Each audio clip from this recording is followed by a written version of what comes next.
comes first. This is ABC-7 Extra. Good evening, I'm Saul Saenz, and this is ABC-7 Extra Sunday edition. I want to let you know about a very serious issue that likely will affect your household if it hasn't already. You may recall we faced a toilet paper shortage at the start of the pandemic. What we believe may have been solved is coming back to bite us in the pocketbook. Businesses across the nation are reporting supply chain shortages, resulting in some grocery and department stores dealing with empty shelves. The culprits? Decreased manufacturing output, labor shortages, and trucker shortages. Reports are the trucking industry was short 60,000 drivers before the pandemic. Right now, according to ABC News, the trucker deficit is closer to 100,000 truckers short, mostly due to trucking schools closing during the pandemic and retirements. Add to that, 40% of U.S. imports come through Southern California ports, which right now are backlogged with shipping containers stuck in ports or floating out in the ocean. If you haven't seen empty shelves at stores you visit in El Paso, experts say the issue could come to your neighborhood store. In fact, some of these empty shelves that we have shown you are in the Borderland. Las Cruces public schools say they are having a hard time finding products such as paper towels and were forced to modify their cafeteria menu because some items have not been available due to the shortages. On top of all this, the holidays are just around the corner. Unless the issue is fixed, items for gifts you order may not be available for Christmas, leaving many with only the elf from previous holidays sitting on shelves. Joining us now to talk about this supply chain shortage is UTEP economics professor Tom Fullerton. Also joining us from Las Cruces is Royal Jones, president and CEO of Mesilla Valley Transportation. Thank you, gentlemen, so much for taking time to talk to us. Thank you, Saul. Thank you. Mr. Jones, I want to start with you. We heard earlier in the week that some of the reasons for empty shelves are a lack of truckers. Is there another reason ports in Southern California are backlogged with goods? Well, I think they're having a hard time getting enough people to unload the ships, and there's all this talk of them going 24/7, but those are longshoremen, and I don't know how you're going to get more people out there to go to work 7 days a week and 24 hours when it's hard enough to get anybody to work 8 to 5 Monday through Friday. So that with the backlog, it's because they can't get the ships unloaded and then get them onto the trucks. There's also a shortage of trucks because of the shortage of drivers. There's also a shortage of trucks. Newer trucks all have all these emissions. There's a thing called a QLS valve that makes all the QLS valves for all the major manufacturers of trucks. There's only 5 major brands, and there's a shortage of those QLS valves in our efforts to clean up the air. So they've recently got that where they can bypass that, but we really need people to work. So you're talking about a triple whammy right here. Yes, sir. Yeah. Any good outlook that you can think of? Anything that needs to happen before, obviously, some of those trucks, the goods that are on those containers are back on the roads? Well, my personal opinion is we need to stop handing out free money and get everybody to work, and everything will solve itself. More people will be in the manufacturing, buildings short, grocery stores are short, restaurants can't get workers, we can't get workers. But in our case with truck drivers, there's a lot of federal rules involved. And out in Southern California, there's a lot of federal rules for those guys that run the longshoremen and the drivers, mostly owner-operators, that were hauling the containers and the loads to the areas to be transferred onto a trailer like mine. They no longer can use trucks that are over, I think after anything older than 010 or 06 can't be used in Southern California because of the pollution. They no longer allowed them to be classified as independent contractors. They reclassified them as employees, and they've been owner operators for years. It's a very mixed bag, and it's just been public for a few weeks, but this same issue has been going on in Southern California for over a year. Yeah. Professor Fulton, is the situation going to get worse in the coming weeks, and how will it impact Mr. and Mrs. Gutierrez or Smith at home? Well, let's see, in terms of trucking, I think, your preamble, really hit the nail on the head in terms of the schools being closed down. And so now, let's see, that pipeline has been interrupted, and it's exacerbated a bad shortage already. And so, it's hard to be able to recalibrate the system once there's a breakdown, and that goes, in terms of the goods side of the market as well. It's just not on the labor side, but on the goods side too. When things were flowing through the system, everything was good. But then, once we had to stop and start things as a consequence of the lockdown or the various lockdowns, then that's when the ports really started backing up. And let's see, they're now trying to jam things through. It's like, let's see, they narrowed the gap for the sand to go through the hourglass. And it's going to take, quite a while for things to work out. The good thing about all of this is that it has happened, during a period when the economy is prosperous. So it's causing a lot of headaches, but at least we've got, better financial, capability or better financial capacity for handling all of these headaches. But it's like there are so many nodes on the supply chain network that have been fractured or are operating suboptimally that it's hard to envision when this is all going to work itself out. In the 30 seconds that I have left in this segment, what is this doing to the economic recovery? It's slowing the recovery down, and it's raising the prospects that maybe the recovery is going to get choked off prematurely because inflation is up. The Federal Reserve was hoping that inflation would spike temporarily and then come down, but with persistent supply chain disruptions like this and labor market shortages on a protracted basis, it's hard to envision that, inflation coming down anything but, very marginally over a long period of time. And that may force the Federal Reserve to, one, terminate quantitative easing a lot earlier than they anticipate, and two, raising interest rates a lot earlier than what they would prefer. Okay, thank you so much. You're watching ABC-7 Extra. When we come back, I'll ask my guest if the supply chain shortages will cross the border and affect the maquiladoras. You're watching ABC-7 Extra, where news comes first.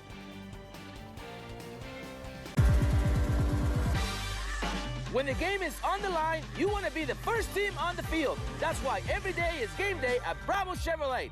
Catch an amazing value on your next new car or truck. New inventory is rolling in daily, and you'll find the game-winning drive here. Drive away with 0 down, no payments for 90 days, and oil change for life at no extra cost. I'm a veteran, and veterans are always welcome at Bravo Chevrolet. Who are we? Bravo! Not sure exactly what goes in your blue recycle bin? Take the City of El Paso Environmental Service Department's free recycling challenge to learn how we can flip the contamination rate from 32% to 23% by the year 2023. Become a recycling black belt today. Call, visit our website, or check out our app to find out more. It's time to find your next Chevy truck and forge ahead. Take on new challenges and take it to the next level. It's the perfect time to do more in your next Chevy. Find new possibilities, find new roads. Very well qualified buyers can get 2.49% financing on all 2021 Silverado 1500 Crew Cab pickups and get $1,750 total value on this Silverado Texas edition. Chevy drives Texas. Find new roads. There's a used car for lovers, one for dreamers, one for thinkers, and one for doers. When you find the one for you, GECU is there to help you get it. Get a used car with a GECU auto loan today. Experience the Acura RDX, a premium crossover built to thrill. With more power than the Lexus NX and now low 1.9% financing. See Fox Acura of El Paso today. Welcome back to ABC-7 Extra. We're talking about supply chain issues affecting goods bound for shelves, which in many cases, in many cities, are sitting empty. Now, I also want to welcome back UTEP economics professor Tom Fullerton. Also joining us from Las Cruces is Royal Jones, president and CEO of Mesilla Valley Transportation. I want to start with you, Mr. Jones. You mentioned something about the economy, what sort of impact, before we get to the maquiladoras, what sort of impact do you foresee now with all these shortages? You were talking about the economy earlier. Well, we're already in a crazy inflation rate, probably the fastest I've ever seen, and it's not going to get better because when there's no product, the price is going to go up. They can't get enough trucks to haul off the docks in California, so they keep raising our prices. The ship lines that are shipping from China to Long Beach are charging 5-10 times more than they used to because they can, and the demand is so great, it's not going to go anywhere. So that's great, making all the product that you buy going to go up. It costs more to make it. The raw materials cost more. Then it costs more to ship it. Everything is just going up, up, up. Yeah, except for wages. Before we went to break, I brought up the possibility that the trucker shortage could impact our neighbors to the south, maquiladoras and goods they produce for the U.S. Is it possible, Mr. Jones, that that would affect the maquiladoras, or is it already affecting the maquiladoras? Well, there are a lot that don't have the raw materials that they need. It actually, though, because as long as we can keep people working in Mexico, and most of our freight comes out of Mexico between Juarez, Laredo, and Nogales, and some out of Tijuana, and we're very busy at that. And hopefully, it'll make a shift where maybe we do more in Mexico and less reliant on China. I mean, we were kind of headed that way before, and then things changed. But it's going to be a long time to fix this thing. And when you shut all these ships down and shut everything down for 2 months. Remember, we live in a world of no inventory. Everyone is on just-in-time delivery, hardly any stuff. I mean, stores used to keep just enough to keep it coming. So when you shut it down, it takes a long time to recover. And it's, like I say, this has been going on for a year. It's just finally hitting the news now and probably making it worse, because as people hear all this on the news, they go make a run on the store. Professor Fullerton? Yeah, Professor Fullerton, Mr. Jones brings up a really good point on the no inventory. Will that have to change in case, obviously, a rainy day or a pandemic? One of two things is going to have to change. I mean, the U.S. economy is strongly interlinked, with the world economy. And in terms of these multiple supply chain disruptions and the possibility that they can keep occurring into the future, either, the old idea of a seamless border has got to be resurrected and has got to be implemented, and politically that's not a very popular idea right now in the United States. Or, there's going to have to be, more former manufacturing space converted into warehousing space. Maintaining inventories is very expensive. That's one reason why companies got away from it as soon as they could in terms of implementing just-in-time inventory management systems.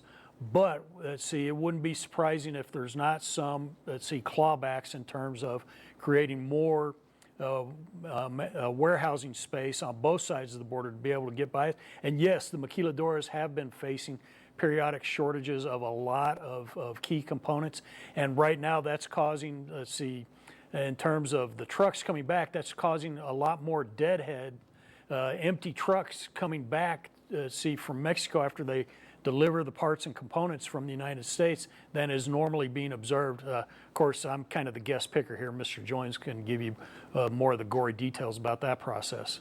You want to jump on that, Mr. Jones? Well, I'm going to tell you, most every area, including Mexico, has more loads than we can do every day. Not just, when I say we, I don't just mean MBT, I mean truckers all over the country. So we can't keep up because we don't have the drivers. But even areas like Colorado, which used to be a horrible place to go because it's a consumer area, they ship a few things. We're overbooked in Colorado every day. We're overbooked in Florida. We're constantly overbooked in like Laredo and El Paso. So even if they're shipping less than they were, there's still more than we can do. And so to refill warehouses, et cetera, that's a long, long way off, because right now they can't refill the demand that people have. So there's no way you're going to stock up on anything. You're lucky to get something. I think, though, if the grocery stores will continue, I know a lot of them are starting to say you can only have so many rolls of toilet paper, because the people, just like they did in the pandemic when we were all scared, people start hoarding. And when you're already short, you just need to buy what you need. There'll be more tomorrow. Just don't. Hoarding is the worst thing that we can do in a time like this. Professor Fullerton, at the start of the program, I said that, if we can't get goods here, will we see the shelf, the elf on the shelf? Is that pretty much what we're going to see? I mean, how is it going to affect the holidays? Because we're just a couple of months away from there. Do either of you anticipate a blue Christmas because either gifts will cost more or simply fewer gifts under the tree? There are probably going to be, different types of shortages that develop this Christmas more than is usually the case. I don't think it's going to be a situation where nobody is going to find any gifts under the Christmas tree, but this might be a year where people should emphasize see the family aspects of the holiday season rather than the gift-giving aspect in terms of, what's really gets emphasized.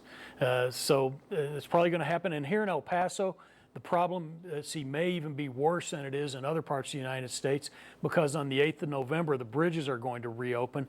And so all of the people that have, B1, B2 crossing visas, and they've been fully vaccinated, a large number of those people are likely to come across the bridges and buy things. So we could see the shortages at retail outlets develop more quickly here in El Paso than elsewhere in the country. But I don't think it's going to be as bad as a lot of the situations that made national headlines back during the early days of the pandemic. Okay, gentlemen, we're going to take another quick break. You're watching ABC-7 Extra. I'll ask my guests what can be done to prevent the supply chain shortage from coming to El Paso if it hasn't already. Can it be avoided? We'll discuss it after the break.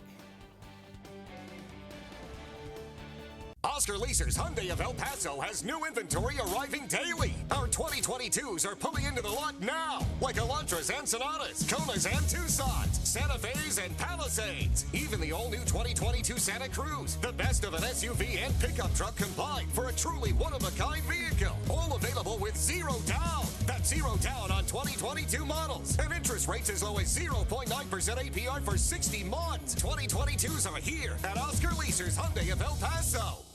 And we are all clear. Whoa, you see that? What? Craftsman style, 3-bed, 2-bath. Huh? Me and the wife are house hunting. Just got pre-approved for a mortgage with Navy Federal Credit Union. No down payment. Roger that. Yeah, roof's in good shape, and it's on a cul-de-sac. Get 100% financing from a top VA loan provider. Bank left. There's another listing on Walker Road. I think it's got a hot tub. Proudly serving the entire military community. Navy Federal Credit Union. Our members are the mission. The unknown is not empty. It's a storm that crashes and consumes, replacing thought with worry. But one thing can calm uncertainty: an answer. Uncovered through exploration, teamwork, and innovation. An answer that leads to even more answers. Mayo Clinic. You know where to go. With the right team behind you, it's easy to win. That's why our team at Casa Buick GMC always gives you outstanding savings and service. Get any new 2021 Buick SUV with 0% APR financing for 72 months. And with our unprecedented trade-in value, it's easy to score on your new ride. We're giving you more than ever before, so come see us first. Get MVP savings at Casa Buick GMC, home of the nice guys, an official partner of Locomotive Soccer.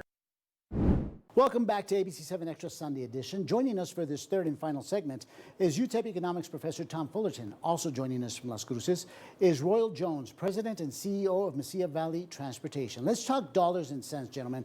Will trucking companies need to offer more money to potential truckers in order to get them behind the wheel? And how much are we talking about? Mr. Jones? We've given 3 or 4 increases this year already. But one of the, with so many things booming, remember, to be an over-the-road truck driver, not local, but over the road, you're asking someone to leave their home and family for 24 hours a day, be gone for, say, 3 to 4 days or a week. You can only work 11 of those hours by federal law. And it's easier to go get a job working in construction. And guess what? Construction doesn't require drug testing. We require drug testing. And with all of these states allowing marijuana, it just makes it harder and harder. I'm not saying we should allow drivers to smoke. That should never be the case. But if your wife smokes and you get secondhand smoke or you get secondary smoke in you, it just makes it where we saw it first in Colorado. We have a terminal in Colorado. I bet we don't have 3 drivers that live in Colorado because there's too many other ways they can make money and be home every night and not be drug tested. What is the average pay right now for truckers, and what do you anticipate it will take to get them back behind the wheel? Mr. Jones? They pretty much all get paid by the mile, and we keep raising the mile rate. And we keep getting more from the customers. We keep charging more because we're having to pay more. And I don't think it's all about money. I think it's the lifestyle and there's too many other things they can do. Money usually cures everything, but we'll keep offering more and keep paying more. But it doesn't seem to be bringing people to want to do this job. So how much does the average trucker make? I'm going to say anywhere from $60,000 to $80,000. Professor Fullerton, will we see a steep rise in prices at stores because of the inevitable law of supply and demand? Inflation is, much higher than it has been over the course of the last 20 years, and it's probably going to remain so, into the intermediate future. In terms of the worker shortages in various areas of the economy, wages have gone up. Also, working conditions have improved. If you look at the quality of the cabs on the trucks, compare it now with what they were, 2 decades ago, and the conditions under which the drivers are having to spend, 11 hours a day on the road and be out of the house for, a week at a time. Their physical driving environment has improved significantly, but the competition from other segments in the economy is unrelenting, and they can find, fairly comparable wages in other areas of the economy, and that's going to remain the case for a while. So, the big concern out there now is that we are about to kick off another wage inflation spiral. There's enough slack in the economy that it doesn't have to materialize, but that's no guarantee that it won't materialize. And if that happens, then the interest rate hikes that Mr. Jones was expressing some concern about earlier this evening, those interest rate hikes are going to happen sooner rather than later. I'll just point out one thing about interest rates. Right now, in real terms, interest rates are negative. All interest rates, short-term rates all the way up to long-term interest rates, at least in terms of the U.S. Treasury bill and Treasury bond market. That has never happened in U.S. history before, and it means that there is a lot of upside potential in terms of basic interest rates. Gentlemen, I'm going to ask you the same question, and I'll start with you, Mr. Jones. I'm going to come around full circle. We talked about empty shelves. We are not seeing a lot of empty shelves just now. Do you think that in the coming weeks we will see empty shelves on many stores throughout the borderland? Mr. Jones?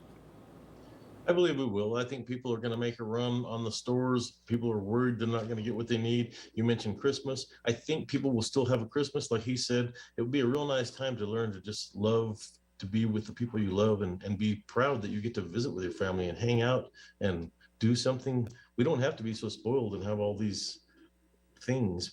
We're so involved in material things, man. We should just love each other and be proud to be with your grandkids or your kids or whoever. But yes, it's going to get worse, especially with this time of year is always when things start to boom and everything's already maxed out. So if you try to buy more, there's not going to be more to buy. Professor Fulton, the same question. Do you think that we will inevitably start seeing some empty shelves either here in El Paso, Las Cruces, or just in general the borderland? Yes, there's going to be empty shelves, but it's not going to be a crisis. In some sense, this is a bad analogy, but it's the best I can do. I'm only an economics professor. It's going to resemble rolling blackouts through the electric industry when they don't have enough capacity and their load factors are too high. Let's see, this one, there's going to be periodic empty shelves, periodic inventory shortages throughout multiple sectors of the retail segment of the economy. And let's see, I think people, households and businesses both are going to get better at preparing for them and managing these things and being patient. Mr. Jones mentioned just-in-time inventory management systems.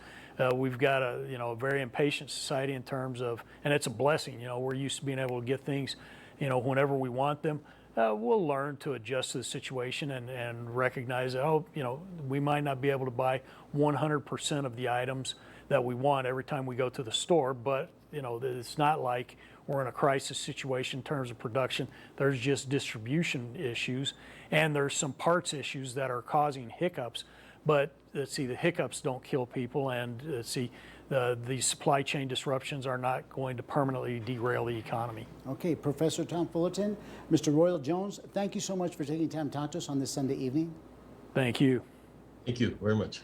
Now, however gloomy the outlook may be due to shortages, I want to leave you tonight with a positive thought to start off your week. And every day there are 1,440 minutes. That means we have 1,440 daily opportunities to make a positive impact. Thank you for joining us. I'm Saul Saenz, and this has been ABC-7 Extra Sunday Edition. Good night y buenas noches.